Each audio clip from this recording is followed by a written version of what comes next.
Oi, gente, tudo bem? Estamos reiniciando a live para ver se o professor Fernando Becker consegue uma conexão melhor conosco. Então, eu já cumprimentei todos vocês, eu estou aguardando o professor fazer a solicitação.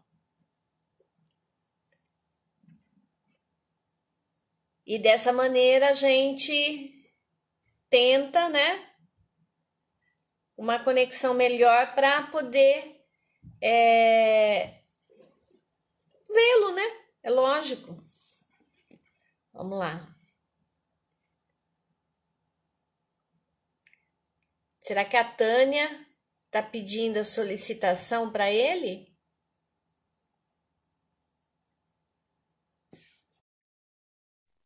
Vamos aguardar um pouquinho.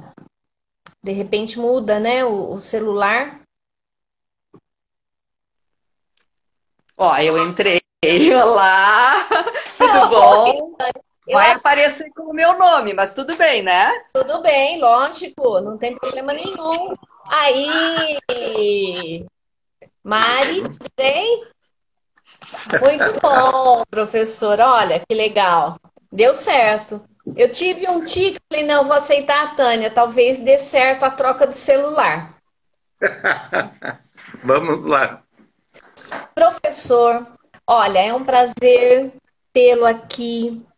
É uma emoção também, professor, porque o senhor fez parte, sem saber, mas o senhor fez parte da minha formação nos encontros do Proetri, com os seus artigos, com os seus livros, né? Então, é uma pessoa que eu tenho muito carinho, mas eu não sou a única, professor, porque aqui as pessoas que estão aqui, todas elas o têm muita alta conta, né?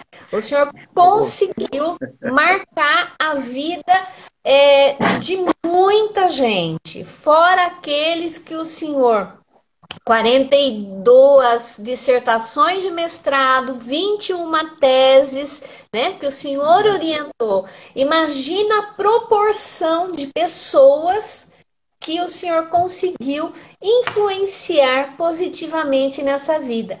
Isso porque um belo dia o senhor não, sabiamente, não disse não para o seu chefe de departamento que pediu para que o senhor ministrasse as aulas de psicologia educacional. Estás bem informada. Mas não tenha dúvida, professor, né? O senhor é um homem que fez e ainda faz história. Então, é com muito carinho que eu divulguei essa live que hoje eu tenho o senhor aqui comigo. Muito obrigado. Estou lisonjeado. É uma satisfação muito grande. Eu vou assistir por aqui. E assim, ela quer assistir, né? Com todo direito, né, Tânia? Isso! Agora eu vou assistir pelo do Fernando. Trocando de celular aqui. Então, professor, eu acho que todos que estão presentes fazem deles as minhas palavras, né? Porque não é à toa que todos estão aqui agora para ouvi-lo.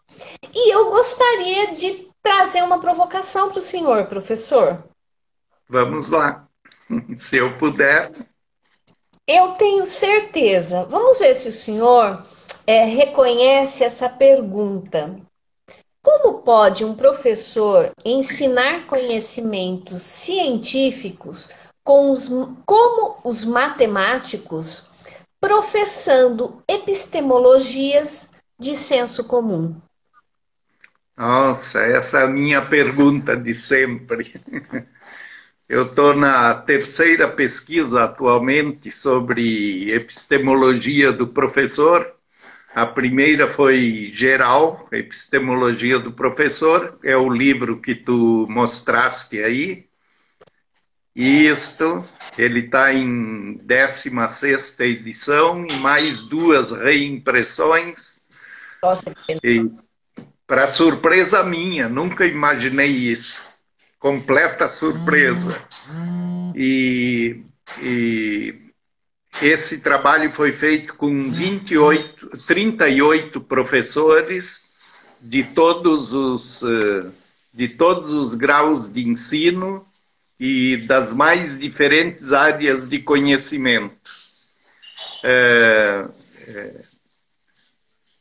Então, nesta pesquisa, tinha 3 professores de matemática entre esses 38. E daí as falas desses 3 me provocaram a tal ponto que eu disse, olha, se eu investigar esse aspecto do ensino da matemática, eu acho que eu vou conseguir matar a charada de todo o ensino. Olha a pretensão. Mas foi essa a intuição que pintou ali. E daí, então, eu fiz o mesmo projeto de pesquisa, só com professores de matemática. Daí foram 34 professores da 3ª série do ensino fundamental até o pós-graduação, mestrado e doutorado.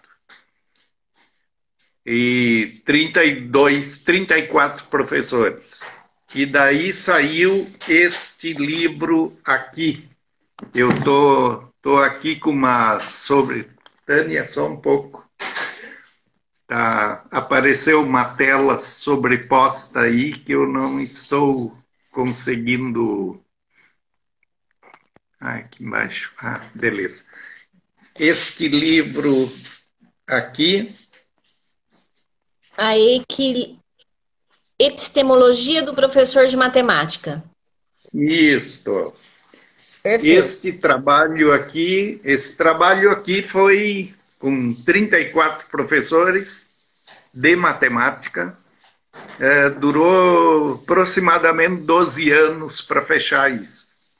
E eu digo, eu desisti uma dúzia de vezes dessa pesquisa e depois retomava, até que chegou um ponto e eu disse, não, eu acho que isso aqui tem que passar adiante. E daí, então, a editora Vozes aceitou e publicou. Bem, esta pesquisa me levou a outra provocação. Será que fora do Brasil os problemas de ensino da matemática são os mesmos? Então eu passei desde 2014 a fazer entrevistas e assistir algumas aulas sempre com as oportunidades que pintavam ali de viagem, de assessoria ou coisa assim, menos no Uruguai, que eu fui especificamente para isso. Então eu fiz no Peru, no Chile e no Uruguai.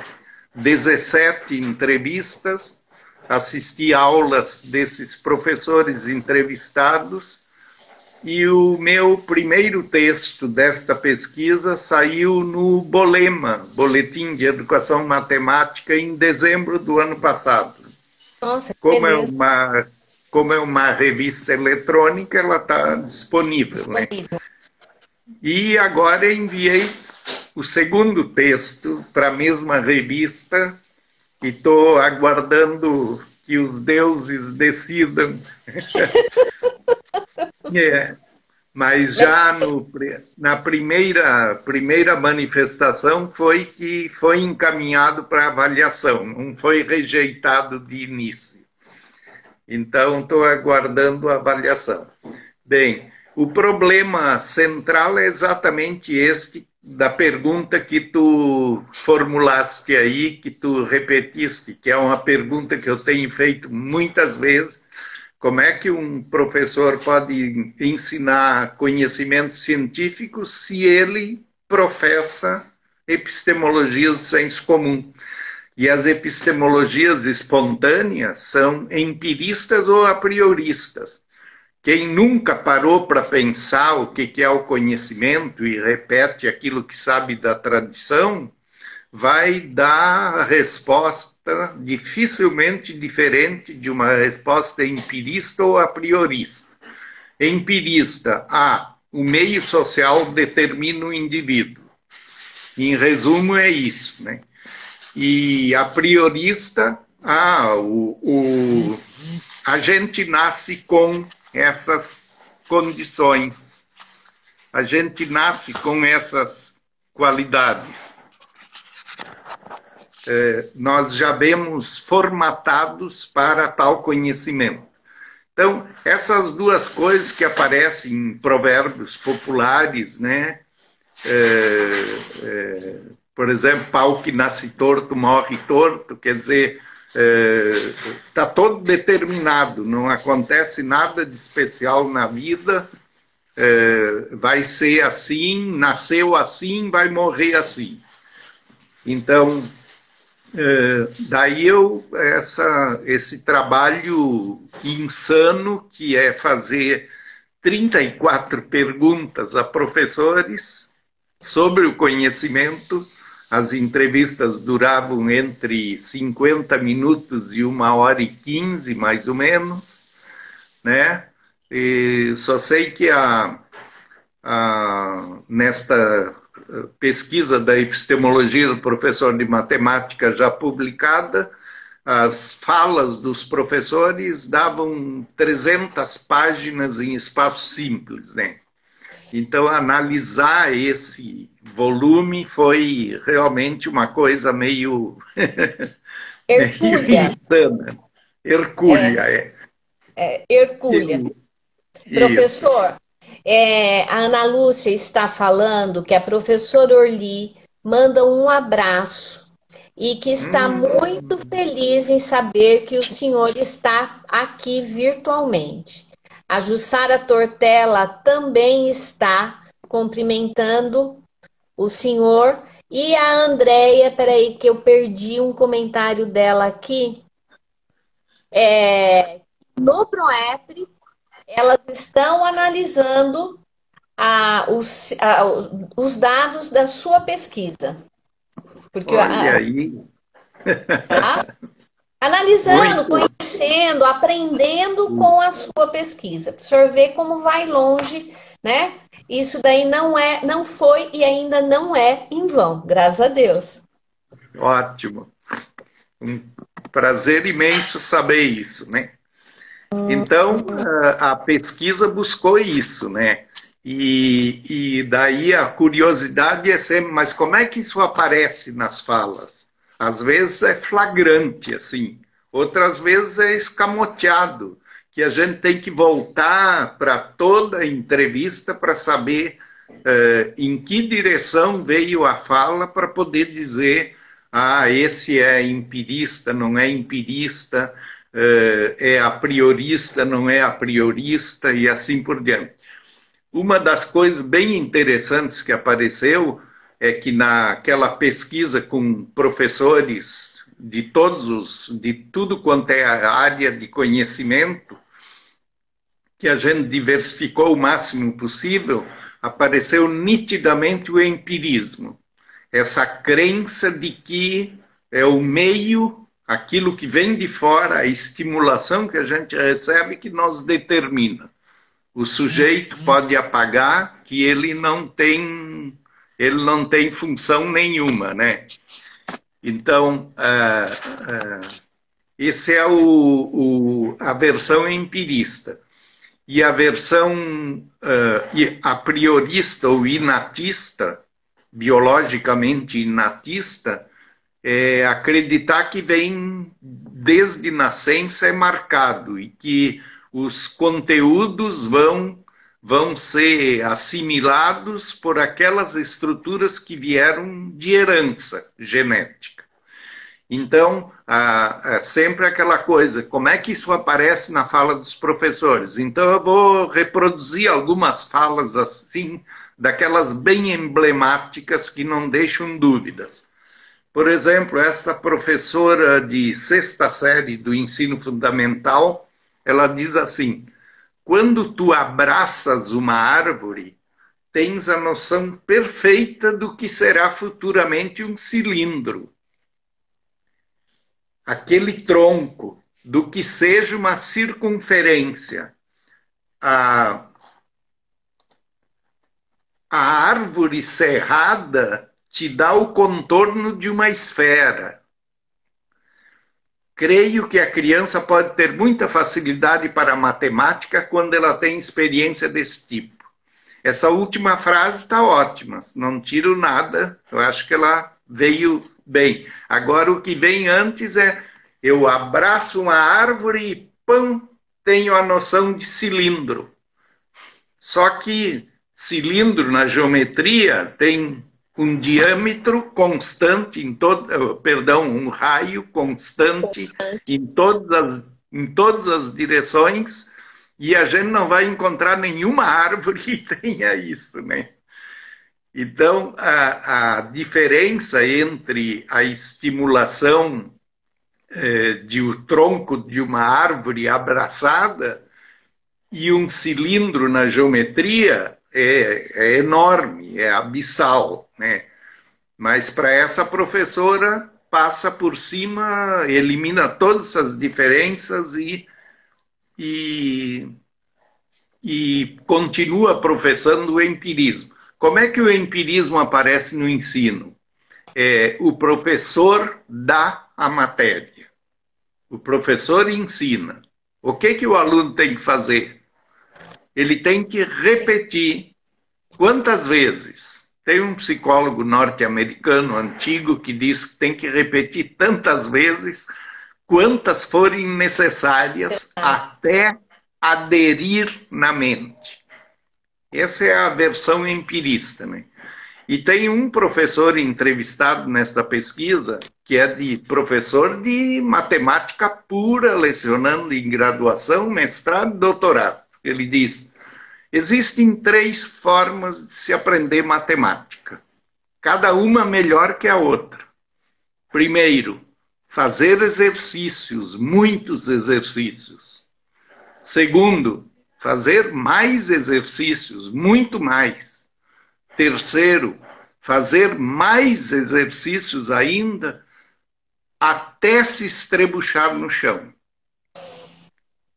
Então, essa é a receita nitidamente empirista. Nitidamente empirista. Quer dizer, o estímulo veio de fora, claro, todo estímulo veio de fora para dentro do sujeito, e o sujeito o que é que tem que fazer para, digamos assim, para merecer aquele estímulo, ele tem que repetir, repetir, repetir. Não aprendeu, repete mais. Não aprendeu, repete de novo. Repete tantas vezes quantas forem necessárias. Só que, sim, só que tem uma coisa. Pode falar. Pode falar. Isso, só que tem uma coisa. Os behavioristas ainda falam de lei do efeito, quer dizer, se aquilo foi interessante para o sujeito, trouxe alguma satisfação, mas nem isso a docência respeita. Simplesmente pega a lei do exercício e esquece a lei do efeito. Bem, professor, vamos olhar... Sim. Eu vou interrompê-lo um pouquinho, porque eu vou fazer uma pergunta do Francisco de Natal.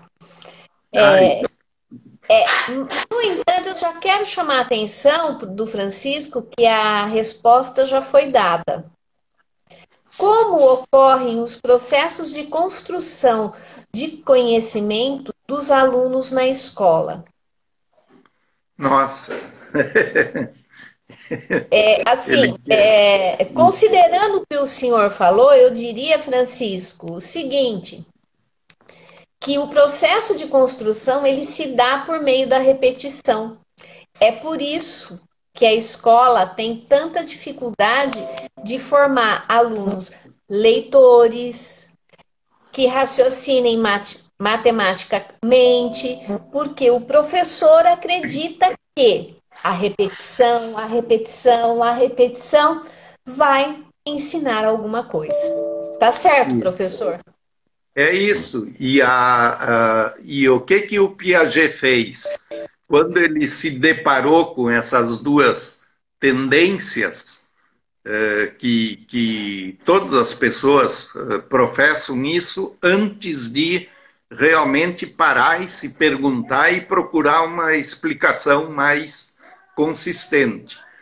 Ele fez a crítica das teorias do estímulo, né? De que o estímulo determina tudo, não que o estímulo não tenha importância. Fique bem claro isso. O estímulo Certo. tem importância. Só que ele diz o seguinte: o estímulo só vale se o sujeito assimilar. Se ele não assimilar, não vale nada. Olha a diferença que dá. Então, o que o Piaget fez, criticando por um lado o empirismo, por outro lado o apriorismo? Ele deixou de se preocupar com aquilo que vem do meio, eu diria assim, ele parou de se distrair com a estimulação, ou parou de se distrair com a origem genética, e começou a olhar o sujeito. Então, para o Piaget é assim: você quer saber como é que a criança pensa? Como é que os seres humanos aprendem a pensar? Como é que eles conhecem? Como é que eles evoluem no conhecimento? Então, observe o sujeito humano e não se distraia com a estimulação ou com a origem genética, o que se trouxe de bagagem hereditária, etc. Essa foi a compreensão de Piaget que marcou toda a obra dele. Então, você quer saber como é que a criança pensa? Pergunte para ela, não olhe os estímulos, olhe para ela.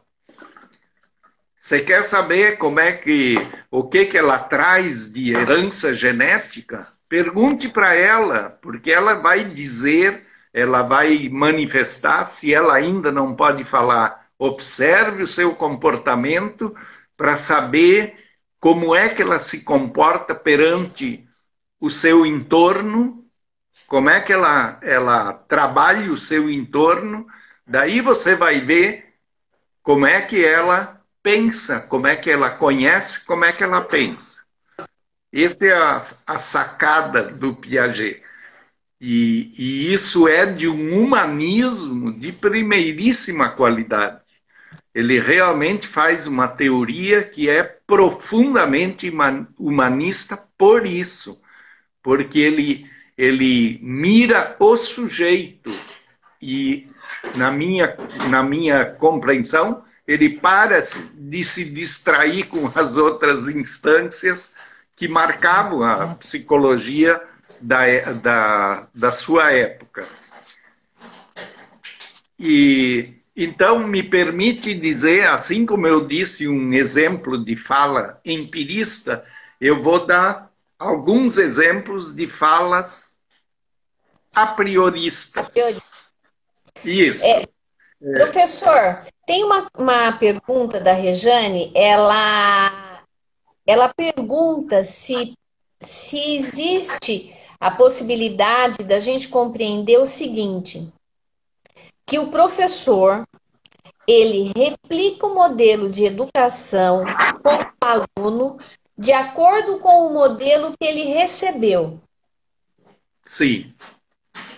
Isso é o mais comum, porque na formação de professores, eu diria assim, a gente falha exatamente nesse ponto, que é produzir reflexão sobre o ensino. Quer dizer, qual a experiência do futuro professor que ele teve como aluno? Ele tem que se apropriar dessa experiência que ele teve e criticá-la. Criticar não é depredá-la, é saber discriminar o que ele trouxe de interessante, o que essa experiência trouxe de interessante e em que ela foi precária e frequentemente ruim e até perversa, muitas vezes. porque crianças, porque não conseguem aprender, serem castigadas, levar palmatória. Eu ouvi ainda recentemente casos desse tipo, né? Isso produz um efeito perverso que não tem nada, está no extremo oposto da formação que a gente pretende. Então, a formação de professores deveria precisamente fazer isso, trazer a reflexão, as experiências dos próprios formandos como futuros professores, as experiências que eles tiverem como alunos e poder avaliar essas experiências e daí fazer as opções teóricas e práticas para a sua função de professor. E acontece que em muitas áreas não há formação de professor. Engenharias, acontece isso na quase totalidade, direito, economia, administração, arquitetura e lá vai. Então, o que eles fazem? Isso que o autor da pergunta que tu me passaste agora falou, eles simplesmente repetem o ensino que tiveram, que eles acham que é o certo e, em geral, eles acham que é a única forma de fazer. Como um professor de engenharia elétrica, o ano passado, me perguntou: os alunos não atendem mais, não querem prestar atenção, são mal comportados, não sei o quê. E aquele professor que estava do lado dele, dizia, no outro dia, dizia tudo o contrário dos mesmos alunos. Então, eu falei, olha, eu dei assim umas dicas para ele de fazer uma pedagogia ativa, mas uma pedagogia ativa bem principiante, assim. Ele me olhava assim com uma estranheza, como quem diz, tu tá louco. Imagina se eu vou fazer isso, né? Então, a formação de professores é uma coisa séria, justamente. Eu acho que uma das coisas que deveria ser feito na formação de professores é o questionamento das concepções epistemológicas. Porque se o professor não muda a sua concepção epistemológica, ele não vai conseguir fazer o ensino construtivista. É impossível. Ele pode até utilizar aulas experimentais que ele aprendeu, que lhe ensinaram, etc. Mas em 2 toques ele está voltando para o convencional, porque a crítica epistemológica ela é fundamental. Se a gente não muda isso, porque mudar de um apriorismo e de um empirismo para um construtivismo implica uma crítica profunda, uma crítica epistemológica dessas epistemologias do senso comum. É impossível trocar, não se trata simplesmente de trocar, se trata de apropriar-se dessas concepções e ver os seus limites e criticá-las profundamente. Foi o que Piaget fez. E crítica aqui é no sentido de ver realmente o que elas significam. O que elas significam e ver como os fatos, e aí é que o Piaget entra de novo, ver como os fatos desmentem essas teorias. Quer dizer, se a gente vai seguir rigorosamente um empirismo, a gente vê que as coisas não acontecem assim. Por exemplo, tem estímulos que as pessoas não dão nem conta, não dão a mínima importância para tais estímulos, e o professor, às vezes, está convicto que aquilo é o caminho certo. Então, sempre tem eu diria assim, é preciso sempre fazer a crítica. Esse negócio de criticar empirismo e apriorismo, isso é uma coisa permanente. Isso não é uma coisa que a gente faz uma vez e está feito. Não, porque está sempre pintando, está sempre voltando. Então, veja alguns depoimentos. Eu tenho aqui vários de professores, que aqui, esses 4 iniciais aqui, não tem o professor, mas é cada vez um professor ou professora diferente. O bebê chora e o tempo que a mãe leva para atender é uma mensuração de grandeza. Isso é matemática. Então, está atribuindo o bebê, o lactente, conhecimento matemático. Olha o outro. O bebê sabe direitinho que 3 horas depois ele tem que mamar. Então, eu acho que ele tem uma noção de tempo. E isso é matemática. Ah, os grandes matemáticos devem ficar com inveja desses bebês. Um terceiro, a criança sabe que tem um seio e tem outro. Então, nesse sentido, ela tem uma noção matemática, quer dizer, ela sabe que são 2. Isso. Então, ainda mamando. Um quarto depoimento. Quando termina a mamadeira, aquilo ali para ela é o 0. Acabou. Quando ela está com fome, o horário está intrínseco dentro dela. Isso aí já envolve matemática. Então, a ideia que esses professores de matemática têm do que seja matemática, não é por nada que existe uma crença generalizada dos professores de matemática de que a matemática está em toda parte, que a natureza é matemática. Tem um escritor norte-americano que ele se apresenta como físico e como matemático, escreveu O Instinto Matemático. E deixa eu mostrar aqui, ele é Kate Devlin, chama-se O Instinto Matemático, olha o título. Por que você é um gênio da matemática, assim como as lagostas, pássaros, gatos e cachorros? Isso é o subtítulo do livro.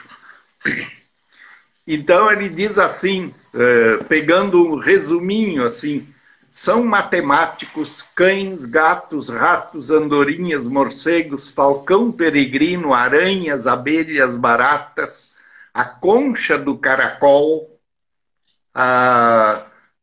as baleias, formigas, lagostas e até o escaravelho rola bosta. Todos esses são matemáticos. E ainda ele diz num parágrafo ainda mais intrigante, se até os bebês novos têm habilidades matemáticas inatas, será que outros animais também podem lidar com matemática? A matemática está em toda parte ao nosso redor. Mais uma vez, em sua organização harmoniosa, a natureza nos mostra que ela é matemática.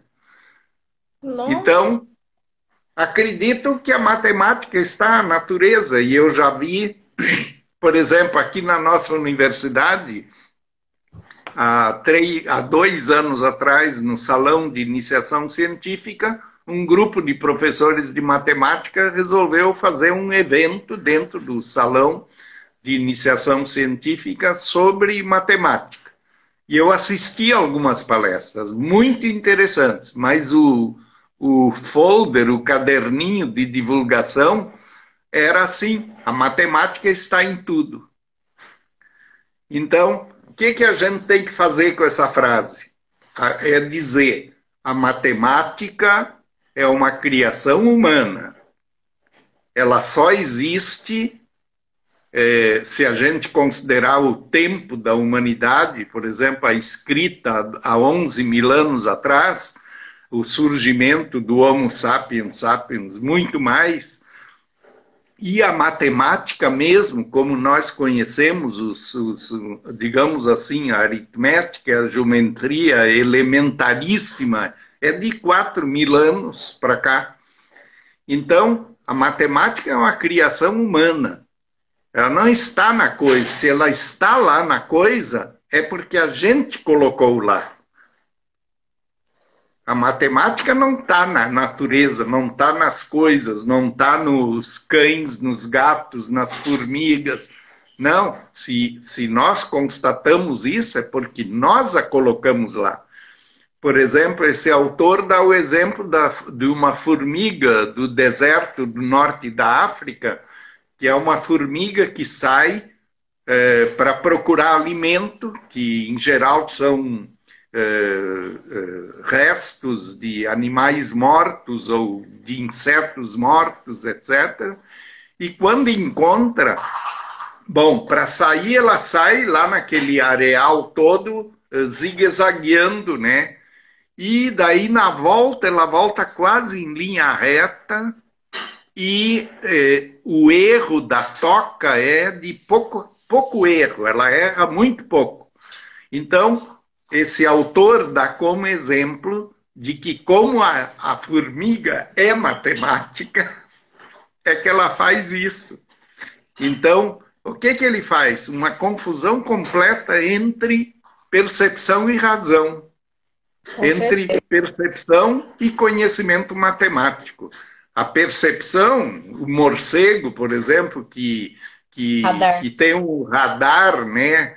Ele percebe, mas ele não compreende o que ele percebe.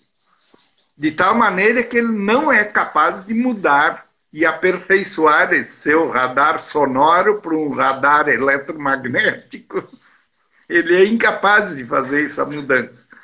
Mas a matemática trabalha com essas coisas. Me permite, então, dizer mais, incluindo aqui 2 depoimentos de professores dessa pesquisa mais recente fora do país.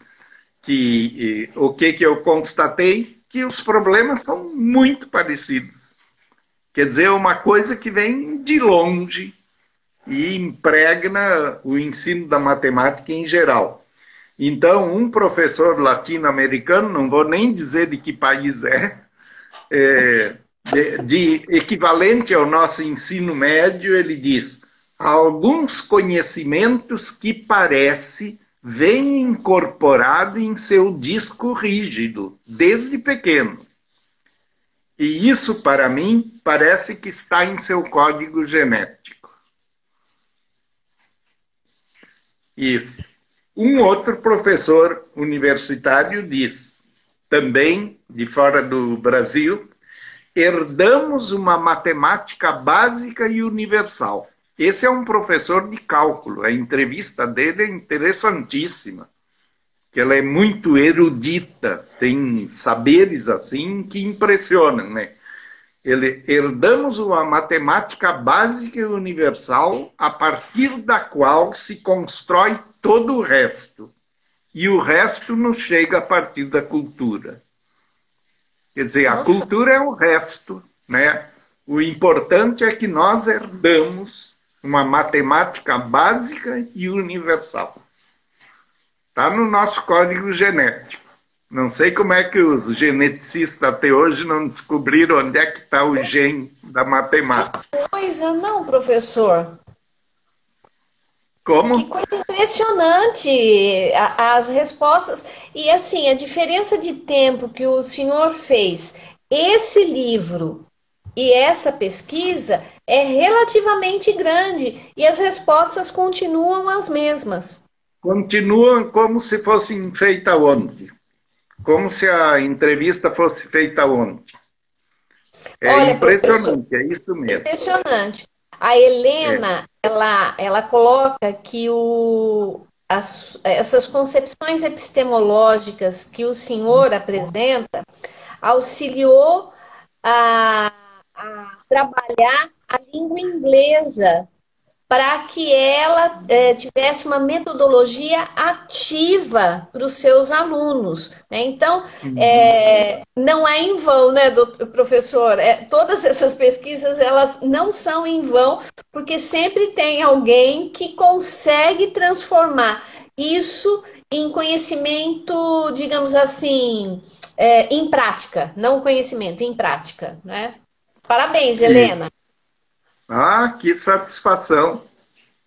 Maravilha! Quer dizer, é exatamente isso que eu penso. Decifrando o problema do ensino de matemática, a gente chega a decifrar o problema de todo o ensino.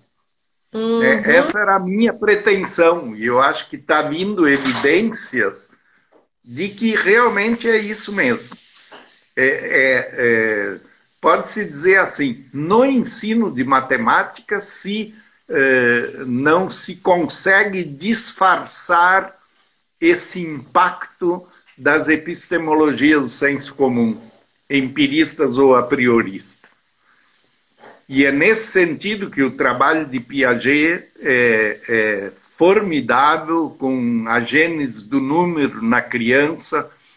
Tem um livro magnífico que é da Terezinha Nunes e Peter Bryan, que é Crianças Fazendo Matemática. Tem esse francês, o Gérard Vergniaud, não sei agora se eu disse o nome certo, é o Vergniaud, também, que tem estudado muito isso, e inspirados no Piaget, porque o Piaget, a penúltima obra divulgada em vida, que é a Abstração Reflexionante, ele traz um conceito que ele chama de abstração pseudo-empírica. E ali está, nessa abstração pseudo-empírica, a chave para entender o conhecimento matemático. Foi o Porque Vertot que fez aquele joguinho com letras para estabelecer essas implicações? O senhor conhece o jogo que ele elaborou? ele fez vários, muitos, né? Sim.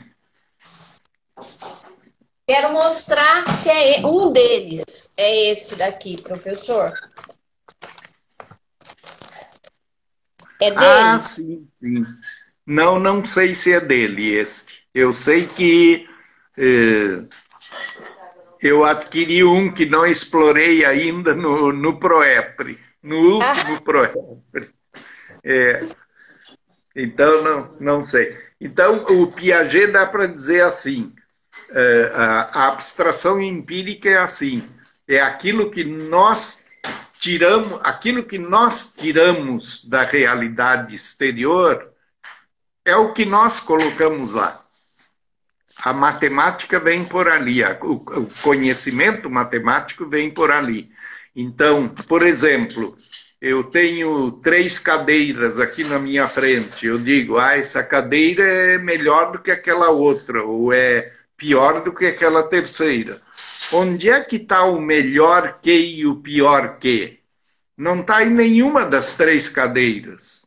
Está na relação entre elas. Então, o modelo construtivista é um modelo relacional. E a matemática é toda ela produzida num mundo de relações.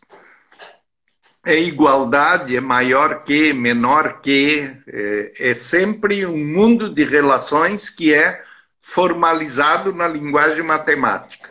Então, eu poderia dizer assim, a abstração reflexionante de Piaget, especialmente a abstração pseudo-empírica, derruba 4 mitos consagrados pelo ensino da matemática. Quais são? A matemática está em toda parte. O segundo, a matemática sempre existiu. Terceiro, as capacidades matemáticas são inatas. E quarto, a matemática é apenas uma linguagem. O Piaget diz a matemática é operação no melhor sentido. A operação são as ações interiorizadas e coordenadas entre si, e coordenações que vão se ampliando e se fortalecendo vida afora, Então, matemática é operação, é a capacidade operatória do ser humano, não é apenas uma linguagem. É uma linguagem, mas muito mais do que uma linguagem. Que coisa, não, professor? A própria história da matemática mostra uma gênese da sua evolução, como o homem foi evoluindo. A história da matemática, como apareceram os algarismos, como o zero foi introduzido, como que as pessoas se relacionavam e faziam negócios na economia, e nem assim a própria história da matemática ela não é colocada em relação para poder entender que ela é pura operação. Uma bela observação essa. E por que na formação dos professores de matemática não se aborda seriamente a história da matemática? Isso é absolutamente fundamental para saber como a matemática foi sendo construída pelo ser humano. Ela não é uma coisa que está ali e que basta estimulação para a gente receber. E pior, quando essa estimulação não funciona, o que os professores dizem? Atribui todos os problemas da não aprendizagem aos alunos. Eu fiz essa pergunta e nesta pesquisa divulgada, publicada em livro, eu e as pessoas que trabalharam comigo, entrevistamos um aluno de cada um dos 34 professores entrevistados. E entrevistamos com 6 perguntas, uma das quais era, você pode dizer como é que ensinava o professor que para você foi o mais importante da tua vida de aluno? Olha, as manifestações desses alunos, se a gente pega as manifestações, eu digo isso no livro, pega as manifestações dos alunos, é o suficiente para fazer uma revolução no ensino de matemática. Só com as manifestações dos alunos. Então, essas afirmações, essas crenças que estão na base, eu fiz uma análise, talvez eu tenha avançado até um pouco sinal nessa análise, mas eu fiz uma análise nessa direção que eu acredito que existe uma vizinhança muito grande entre essas crenças, esses mitos que professados no ensino da matemática e uma espécie de religiosidade que acompanha isso, de tal maneira que o professor é um representante de alguma deidade, de alguma entidade superior, e por isso esse autoritarismo professado por ele é um autoritarismo assim que, quando os alunos falam do autoritarismo dos professores, é uma coisa assim impressionante. E eles se revestem de um poder, de uma iluminação, de uma aura de saber que o comum das pessoas não tem. E foram frequentes esses depoimentos de que quem não nasce matemático não adianta ensinar.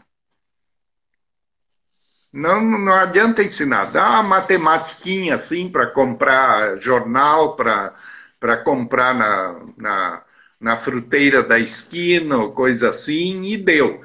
Porque mais do que isso eles não vão aprender.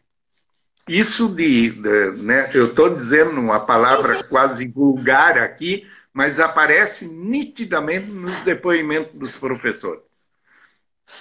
Que é justamente esse apriorismo que o Piaget gastou muito mais fósforo, gastou muito mais energia para desmontar esse apriorismo do que o empirismo. O empirismo é relativamente fácil de desmontar. O apriorismo não é tão fácil assim, não. De tal maneira que tem toda uma filosofia que se sucedeu o filósofo Kant, que é chamado de os neocantianos, que são profundamente idealistas como se a realidade exterior fosse uma ilusão criada pelo sujeito humano. A esse ponto se chega. E me parece que isso está dentro do ensino da matemática.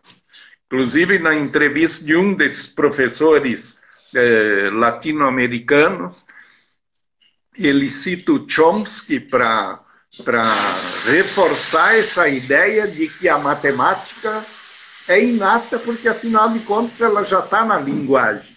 Como se o bebê nascesse falando. Como se o bebê nascesse falando, já com domínio da linguagem. Professor, eu tenho 2 filhos na idade de universitários, 2. E de vez em quando a turma se reúne na minha casa. Não foi nenhuma nem 2 vezes eu ouvi os meninos que são todos da mesma idade e estão fazendo física, engenharia, ciências da computação, né? E eles comentando o seguinte: a gente poderia fazer a faculdade de casa, porque para ir para a universidade e ter a aula que eles dão, eu baixo um vídeo no YouTube. Parece depoimento que eu já ouvi aqui em casa. É isso, professor. É exatamente isso. E é verdade, é verdade. Tem certas aulas que simplesmente o professor chega, inclusive na universidade, assintosamente, pega o livro, copia no quadro e o aluno tem que repetir. Ou seja, o que passa pela cabeça desse professor do que seja o aluno, da capacidade de pensar e refletir e ter ideias e discutir ideias e tudo mais. Todo esse potencial que o aluno traz para a sala de aula é desperdiçado em nome de um autoritarismo completamente inócuo, sem sentido, que já deveria ter caducado há muito tempo. Né? Digamos, uma infelicidade, né, professor? A gente, né, choca com isso. Mas é por isso que nós estamos aqui, não é verdade? Incansavelmente com falando certeza. E levando conhecimento para outras pessoas para que elas possam se sensibilizar. Professor, na sua pesquisa, o senhor encontrou alguém que o senhor falou assim: ai, que bom, uma alma salva? Teve nenhum professor que eu pudesse dizer construtivista, assim, no sentido de compreender que o conhecimento se origina de uma construção humana. Nenhum. Mas na pesquisa da epistemologia do professor de matemática, apareceu uma professora que era no ensaio digamos, aquele projetinho piloto que a gente fez para testar o questionário para os professores de matemática, e as respostas dela, com um conhecimento surpreendente de história da matemática, eu acabei incluindo ela nos entrevistados, porque eu disse, não dá para perder isso aqui, que é uma preciosidade. E aparece, assim, em vários entrevistados, momentos, assim, de crítica. Por exemplo, quando um professor diz... a verdade mesmo é que quem aprende na sala de aula é o professor, porque o aluno não aprende nada. Ele mesmo, como professor, dizendo isso. Então, eu selecionei, coincidentemente, eu tenho aqui algumas passagens de professores que se apresentavam predominantemente empiristas, mas também... quando a gente faz aquelas perguntas regressivas se você ensina para adolescentes de 14, 15 anos, mas se você ensinasse para os de 10 anos, aprenderiam? De 5 anos eles aprenderiam? De 2 anos aprenderiam? E recém-nascido, que capacidade tem para aprender isso? Daí o edifício empirista, que foi amplamente exposto antes, vai ruindo, ruindo e ruindo. Então, ali aparece coisas assim. Pode-se ajudar o aluno a fornecer estratégia, mas sua própria mente deve fazer conexões com a realidade do momento. Isso é um momento luminoso dentro da entrevista. Um outro. Nós vamos expor a parte conceitual, mas o aluno tem que trabalhar, tem que fazer.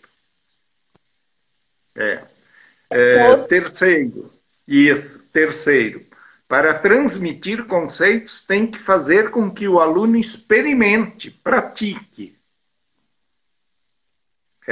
É claro que pode ser interpretado como repetição, prática é repetir, né?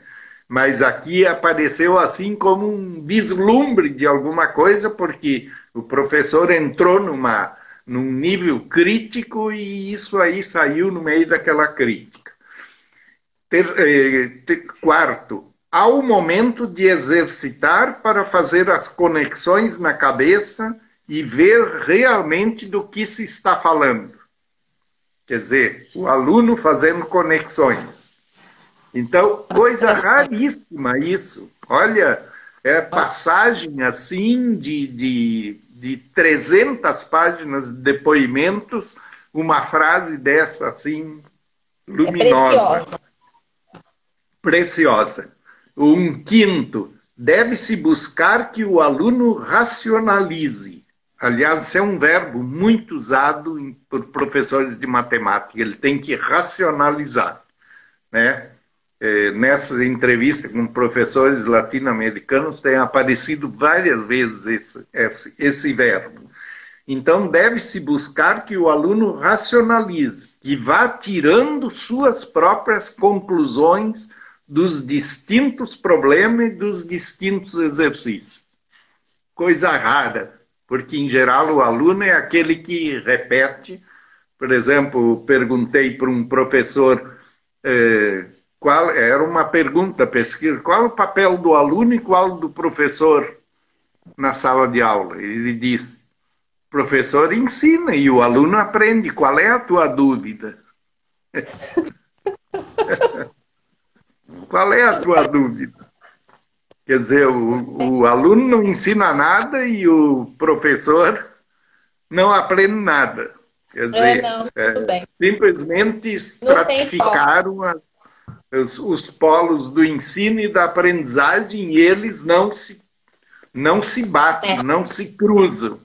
Não há uma dialética entre o ensinar e o aprender. Professor, eu lamento, mas daqui a pouco nós vamos fechar. Vai cair. Faltam 2 minutos. Já sei. O senhor sabe, né? O tempo aqui, ele é matemático. Contadíssimo, né? Contadíssimo. Então. Professor, me desculpa interrompê-lo, tá excelente. As pessoas aqui estão participando muito, né? E agradecendo esse momento de aprendizagem, né? E gostaríamos de contar com o senhor em outros momentos, professor, se fosse possível. Será perfeito. Será um prazer. E deixo um abraço, infelizmente só virtual, para todo mundo que esteve presente nesse momento gratíssimo, precioso, uma satisfação muito grande de estar aqui e intercambiando com tantas pessoas que apareceram ali para assistir a tua live. Olha, todo mundo está agradecendo. Maravilha. Então tá, Maria, uma satisfação muito grande e me anunciaram o ProEPRE agora, que vai ter esse ano online. Isso. Olha que bom. Muito bom. e nós estaremos lá ajudando a Orly levar essa bandeira para frente. Isso. E mandando de volta o abraço, mandando um outro abraço para Orly, já que ela lembrou e mandou também. E para todo o pessoal dela que